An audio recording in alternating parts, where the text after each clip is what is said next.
Yo people YouTube, I'm the Watch Idiot, and we've got another comparison here, and it's one that's a long time coming because it's a duel between the beloved Tudor Pelagos and the Seiko Marinemaster 300, two brutal tool watches from two mega brands and arguably the best tool divers from each brand. These watches are quite different, but given how many people commented about the Marinemaster 300 on my Pelagos video and then how many people commented about the Pelagos on the Marinemaster 300 video, I think this is going to be a pretty good one. Also, real quick, I just wanted to let you guys know that my Seiko SSC813 speed timer, the Panda version that I reviewed last week, is officially for sale alongside also this Marinemaster 300 that's in this video. So if you want more information about each of those watches, check out the videos that I did on them, and then also check out the description for more details about the sale itself. And okay, so all that out of the way, let's get into the comparison. Okay, so dial and hands, and for this one I'm gonna give the Pelagos an 8 and the Marinemaster 300 a 9. And looking at the dials, it's pretty clear why it fell this way. I mean, kind of, I guess. The dial of the Marinemaster 300 is a pretty simple black matte dial, but it has a little bit of extra depth because it almost reflects like a curved dial, kind of like the way the Black Bay 58 Blue does. And I absolutely love the indices and how three-dimensional they are. I love the shape of the 12 o'clock marker specifically, and the extra depth of the indices means that they can be absolutely loaded up with Lumi Bright, which we're gonna see in a little bit.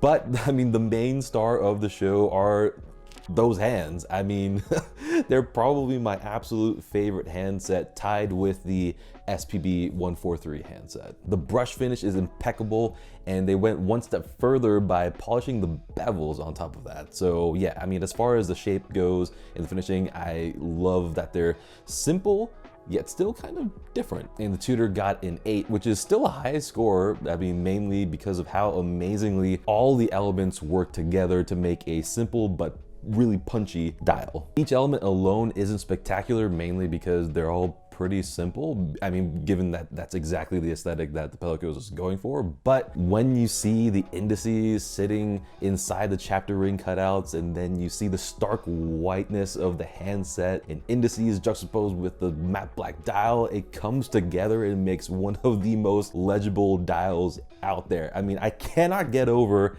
how much I love the brutal contrasts of pure black and white. Oh, it's just so good. Finally, the loom, and both of them do amazingly well, but as always, Seiko just dumped as much Lumi Bright in there to make it the brightest loom I've ever seen, just short of the Tuna. And the Pelagos is still incredible. I mean, it's super bright, super light, long lasting, and blue, which I absolutely love. And one of the very big advantages of the Pelagos bezel is that it is fully loomed, so that makes it a lot easier to read at night. So for the case, I'm gonna give the Pelagos a 7.5 and the Marinemaster a 9.5. So yeah, the Pelagos got a 7.5 because I love the brush finish of the entire case, the brush bevels that run along the top of the case. But as a whole, it is a pretty simple case, which is okay for what it is. That's what they're going for. That's what Tudor does anyway. But the bezel is where the Pelagos shines because it's simply the best feeling bezel short of a Submariner. And yeah, I mean, I find myself just turning the bezel for no reason whenever I wear it. I mean, oh damn, I forgot what the Marinemaster on the other hand is just, that's just on another level. I mean, so much of the watch's value proposition is in that case. I mean, the giant polished bevels look amazing on the wrist, and they help also the watch wear much smaller than the Pelagos, despite it technically being 2 millimeters bigger. And just the way that the case swoops inwards towards the back of the watch is a crucial detail because it helps, you know, make it look special, and also it helps make the watch wear smaller once again. Finally, we can't forget that it is a monobloc case, which is rarely seen in the watch world, and feeling the case in your hand adds so much to the sense of occasion. I mean, I can't get enough of it. And the bezel itself, you know, it has that Seiko clickiness, but it is very much a elevated version of that clickiness, so it's worthy of a watch of this price point. Oh, and the Pelagos is 500 meters water resistant as opposed to 300 meters for the Marinemaster. For what it's worth, I mean, honestly, I couldn't care less about depth ratings on any dive watch. I believe that the design and comfort of the watch should never be compromised just for a higher depth rating. But if I'm gonna be wearing a watch that is, this chunky and purpose built as, a Marinemaster, I might as well get at least 500 meters water resistant. I mean, there are watches that are much smaller and thinner than the Marinemaster that have 300 meters water resistant. Oh God, so this is where the Pelagos really flexes its muscles, because it gets a 9.5 versus the Marinemaster's 6.5, which is being a bit generous. So I'll get the Marinemaster out of the way. The links are way too long, so I can't get a good fit, and they're uncomfortable, and it'll probably be uncomfortable for a lot of people. The clasp is a great idea, poorly executed, just because it's way too thick and the edges dig into my particular wrist. And when you open the clasp, sometimes it expands the watch, which is kind of really annoying. But the Marinemaster does save some face, because it does come with an awesome rubber strap, and since it's got a 20mm lug width, that's always gonna be a huge plus point for me. Pelagos, on the other hand, has the best bracelet I've ever worn, just because the links are fully articulating. So that being paired with it being titanium makes the bracelet super silky. And then there's the clasp, which is the best clasp in existence at the moment. I mean, the ease of adjustability is next level, so you don't have to guess which slot the adjustment is going in underneath while flipping the watch over and stuff like that, the way that Rolex does it over there. It loses half a point just because sometimes my hairs get lightly pulled, every once in a while. Okay, so for the movement, I'm gonna give the Pelagos a 9.5 and the Marinemaster gets a 7.5. And yeah, the Pelagos has the in-house MT5612 that beats at 28,800 beats per hour, has a 70-hour power reserve, an anti-magnetic silicone hairspring, and it's cost certified, so you're gonna be getting +6, -4 seconds a day accuracy. So, I mean, I don't know what more I could say more than that. I mean,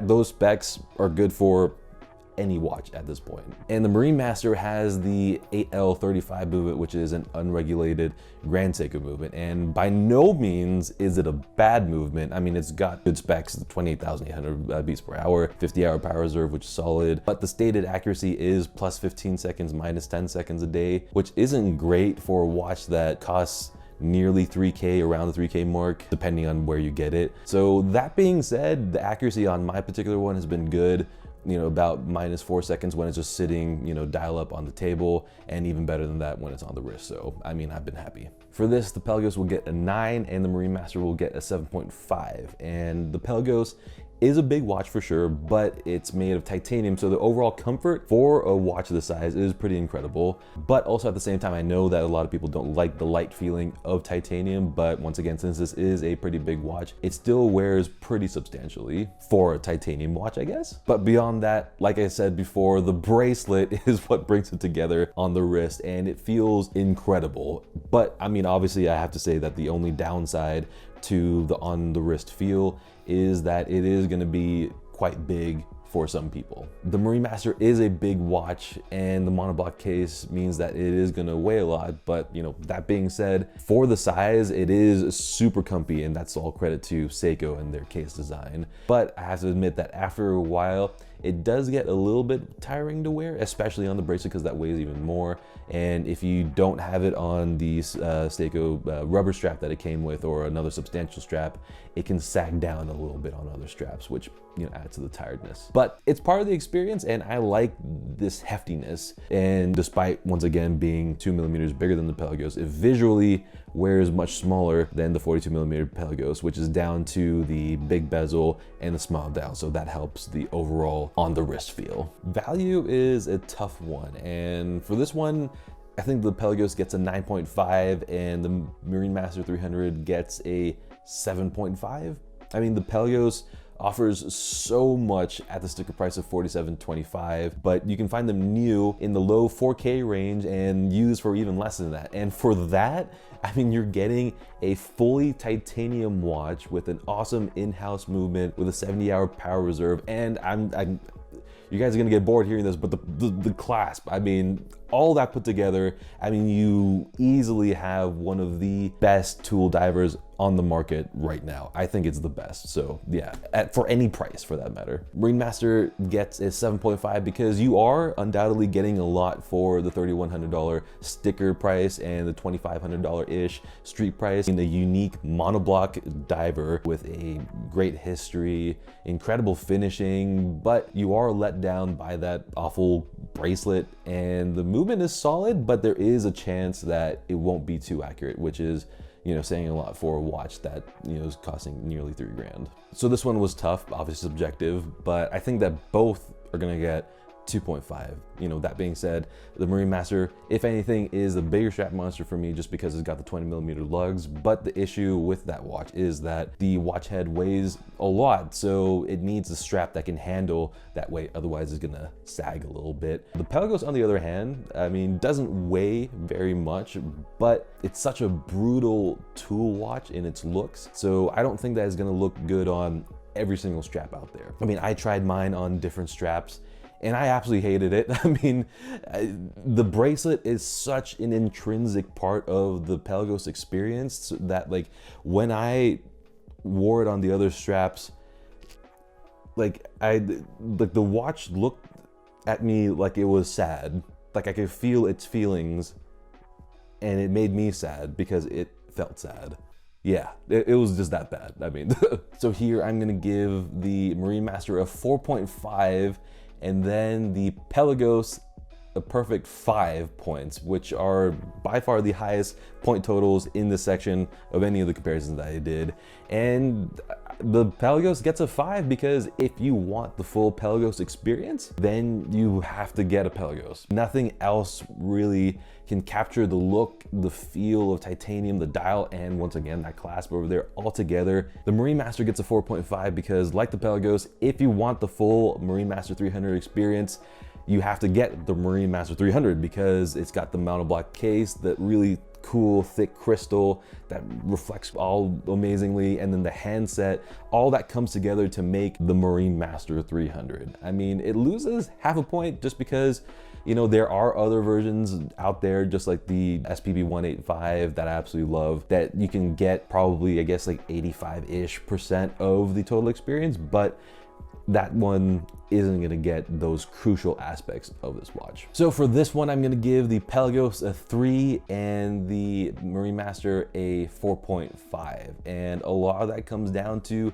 the sense of occasion that comes from both of these watches. The moment you put on the Marinemaster and you feel the solidity of the monobloc case, you instantly know that you've got something very special on your wrist, and it's not just a normal diver. And then once again, when I see the indices, I love it. When I see the lume, I absolutely love it. When I see those hands, the way that it's brushed and the polished edges on over there, like everything put together makes me so happy. The Pelagos getting a lower score isn't necessarily a bad thing because I adore it because of how brutally efficient it is and how it just quietly sits there knowing that it's one of the most capable divers out there. You know, I'm in awe of it for that. Overall, it just doesn't elicit the same emotions as my Marinemaster. All right, final score time, and all totaled up, we have the Pelagos at 63.5 points out of 75, and the Marinemaster has 59 points out of 75. Technically, there's a clear winner here, but I think that there's a lot more to the numbers than just the final